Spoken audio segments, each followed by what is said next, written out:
Essa é a segunda aula teórica da micologia geral e o assunto é fisiologia dos fungos. No slide 2, mostra que os fungos, eles como são seres eucariontes, eles têm um processo vital que envolve aí o metabolismo. Esse metabolismo é a tomada de nutrientes, isso ocasiona o crescimento, e quanto mais metabolismo, quanto mais nutrientes eles absorverem, mais a reprodução vai ser eficiente. Então, no slide 3, aí começa a explicar as tomadas, vamos ver o que significa isso. Então, no slide 3, ele fala sobre o metabolismo, de maneira resumida. O metabolismo é a tomada de nutrientes e armazenamento nos pseudotecidos, porque isso envolve duas etapas, que é a nutrição. Ele precisa ter nutrientes aí, para que ele possa absorver esses nutrientes e armazenar no tecido para quando necessitar.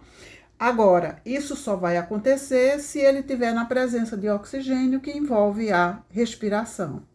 Então, no slide 4, vamos falar um pouco sobre a nutrição, como é que ela ocorre. Então, os fungos, eles são seres heterotróficos e quimiorganotróficos, então eles precisam de um alimento pré-formado, e eles, portanto, eles são incapazes de elaborar produtos orgânicos a partir do carbono inorgânico. Então, eles necessitam de uma fonte de carbono, alimento que tenha fonte de carbono e nitrogênio. Então, eles precisam de um alimento pré-formado, e aí eles vão retirar os produtos que são necessários. A nutrição deles é por absorção, então o micélio do fungo precisa estar em contato com o nutriente, e aí eles têm o que a gente chama de nutrição extracorpórea.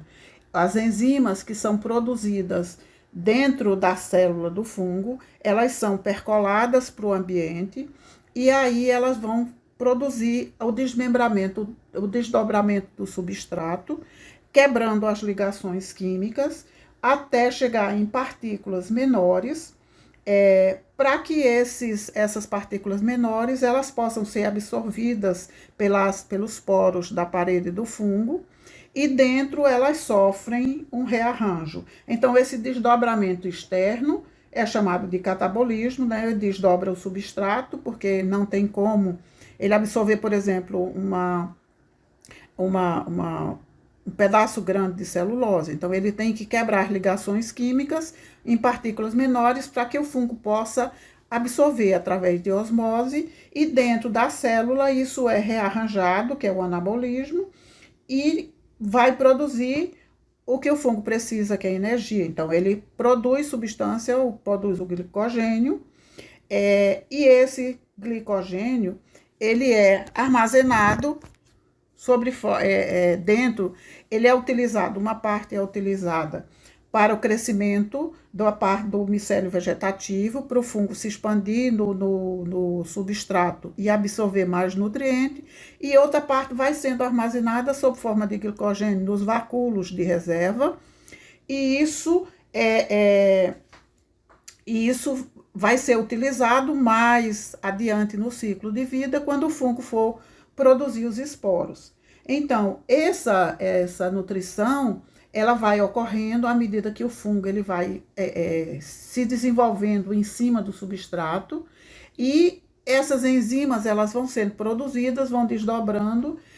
Aqui tem alguns exemplos, como por exemplo o amido. Então, o amido ele está no ambiente, mas ele é uma partícula muito grande, e ele precisa ser desdobrado para que chegue em partículas menores, destrina e maltose, para que o fungo possa absorver. Então, nem todos os fungos têm a capacidade de produzir enzimas que desdobrem, por exemplo, o amido, e às vezes desdobrem de maneira eficiente. O açúcar de cana, ele vai produzir ele também precisa ser desdobrado, tem invertido em produção de glicose e levulose, que são essas partículas pequenas que o fungo consegue quebrar e absorver para transformar em energia. Essa energia, ela, como eu já disse, ela vai ser utilizada sob forma de energia, vai ser utilizada sob forma de glicogênio, e esse glicogênio acumulado, à medida que o fungo vai crescendo, ela vai ser utilizada depois na produção de esporos. Porque quando ele começa a produzir esporo, ele gasta muito mais energia do que ele consegue absorver. Então, ele tem que ter armazenado em algum canto da sua célula. Aí, no slide 5, ele mostra que esse trabalho que o fungo tem em produzir enzima, desdobrar o substrato, isso depende da presença do oxigênio, porque os fungos, eles são aeróbios, então eles precisam de oxigênio, e alguns podem crescer até em pequenas quantidades, mas com raríssimas exceções, na ausência de oxigênio, os fungos não crescem. Você só tem um grupo muito restrito que se adaptou à anaerobiose, mas a grande maioria é aeróbio, a microaerófilo. Então, na ausência de oxigênio, a grande maioria dos fungos, eles podem até não morrer, como eu já falei na aula anterior, mas eles também não crescem, que é dessa maneira que a gente faz conservação de fungo. A gente mantém ele vivo, mas crescendo muito pouco, ou não crescendo, mas ele permanece viável. Então, esse processo só acontece na presença do oxigênio, ele é igual às células animais, que absorvem o oxigênio e desprendem o CO2, ao contrário das plantas, que absorvem o CO2 e desprendem o oxigênio. Isso envolve, como qualquer célula eucarionte, envolve um mecanismo enzimático complexo, que é o transporte, né, a transferência de elétrons de um doador oxidável ao O2, que o receptor final é hidrogênio. Esse ciclo de Krebs, as coisas são tão complicados quanto você vai ver nos organismos que são considerados superiores. Os fungos são considerados superiores porque são eucariontes, mas não é o objetivo da disciplina. Então, resumindo, eles absorvem o oxigênio do ar e desprendem o CO2. No slide 6, ele mostra que a presença de oxigênio, a eficiência da absorção de nutrientes, desde que os nutrientes sejam compatíveis com a produção das enzimas, que o fungo tenha enzimas que produzem, que desdobrem o substrato, o fungo vai crescer. Então, o substrato que o fungo seja capaz de desdobrar, quanto mais ele conseguir desdobrar o substrato e absorver esses nutrientes, mais ele vai crescer. Então, mostra o crescimento do fungo, e esse crescimento, a consequência disso é a produção de esporos. Então, quanto mais ele estiver confortável num determinado ambiente, tendo afinidade pelo substrato que está disponível ali, mais ele vai produzir glicogênio e, no fim, ele vai produzir mais esporos, e esses esporos viáveis. Então, aqui dá para ver mais ou menos um ciclo de vida, o que é que acontece na vida do fungo. Então, o esporo, ele num ambiente compatível, que tenha fatores externos que também influenciam, que a gente vai ver mais tarde, o esporo vai germinar. Então, esse esporo, ele germinando, ele vai se irradiar pelo substrato, vai desenvolver o micélio, primeiro o micélio vegetativo, e aí, depois que ele absorve uma quantidade de nutrientes, transforma e guarda glicogênio, ele vai começar a transformar o micélio, que é um tubo cilíndrico, é uma hifa. Esse micélio, ele vai se transformar em alguns pontos, nos que são um pouco mais evoluídos. Nos outros, o micélio todo se transforma em estrutura reprodutiva, eles são mais simples. Então, nesse caso, ele vai se transformar em estrutura reprodutiva, e essas estruturas reprodutivas, por caminhos que são diferentes dependendo do tipo de reprodução, eles vão produzir estruturas de frutificação, e essas estruturas de frutificação vão produzir os esporos. Esses esporos, vocês já viram na primeira aula que eles podem receber denominações de acordo com o tipo de estrutura que eles formam e de acordo com o tipo de reprodução também com que eles são produzidos. Então, o objetivo do organismo, do fungo, é absorver bastante nutriente, para ele ganhar peso, aumentar o tamanho do micélio, e ele aumentando esse volume, ele vai produzir uma grande quantidade de esporos e que esses esporos sejam viáveis. Quando ele não consegue fazer isso, ele às vezes ele cresce com problemas, ele tem às vezes mutações, os esporos são produzidos em pouca quantidade, e aí ele tem dificuldade em sobreviver na geração seguinte.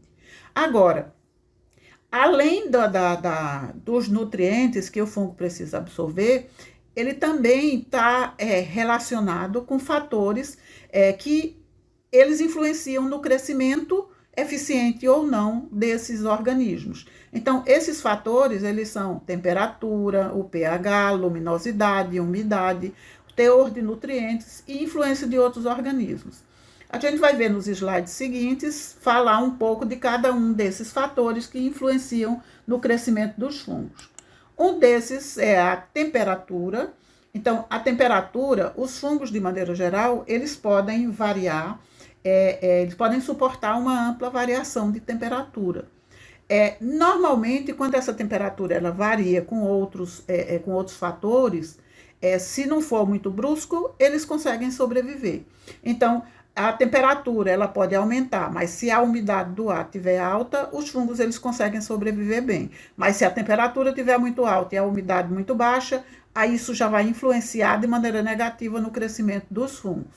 Então, influencia no crescimento da parte vegetativa, no tamanho e na quantidade de esporos. Normalmente, a maior parte dos fungos, eles crescem em temperaturas que a gente chama de média. Essa temperatura média, ela é em torno dos 20 aos 30 graus. Alguns casos, por exemplo, na região amazônica, a gente tem temperaturas que são mais altas que os 30 graus. Mas, em compensação, a gente tem uma umidade relativa do ar muito alta. E aí, isso mantém a viabilidade dos esporos e aí dá um ajuste que os fungos conseguem sobreviver. Uns pesquisadores, na década de 60, eles criaram grupamentos dos fungos relacionados com temperatura, que foi o Coney e Emerson. Eles criaram 3 grupos principais, mas tem subgrupos, mas vamos ficar nesses 3 grupos principais.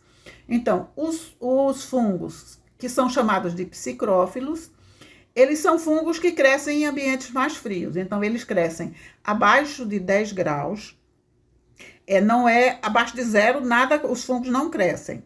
Mas eles conseguem sobreviver. Então, esses fungos, eles crescem abaixo de 10 graus, que é muito frio. Tem fungo que consegue produzir esporos numa temperatura em torno de 6 graus. É muito frio. E os que são considerados psicrófilos, eles só crescem até 20 graus. Agora, a temperatura ótima deles é a mais amena, que é em torno de 18 graus. Mas esses que são psicrófilos não crescem acima de 20 graus. A grande maioria dos fungos está nesse grupo que é dos mesófilos. Então, esses mesófilos, eles crescem de 10 graus para cima. Ainda é uma temperatura fria, mas eles já vão passando dos 20, 30 e vão até em torno de 40 graus. Agora, qual é a temperatura ótima desse grupo dos mesófilos? Entre 20, isso depende, por exemplo, de clima temperado, mas aqui no tropical a gente tem 25, 30, 35, e eles conseguem crescer. Por quê? Porque conjuntamente com a temperatura, eles são influenciados por outros fatores. E os termófilos é a escala mais alta disso, das temperaturas. Então, os termófilos, esses termófilos, eles crescem em temperatura mínima de 20, eles não crescem abaixo de 20 para ser considerado termófilo, e a máxima pode ser 50, 60, às vezes 70, e por aí vai. Você não tem um valor. Qual é a temperatura ótima deles? É uma temperatura bastante alta, entre 40 e 50 graus. Então, a temperatura média deles é entre 40 e 50 graus. Você tem umas variações, tem alguns fungos, por exemplo, em 70, eles não crescem, mas também não morrem.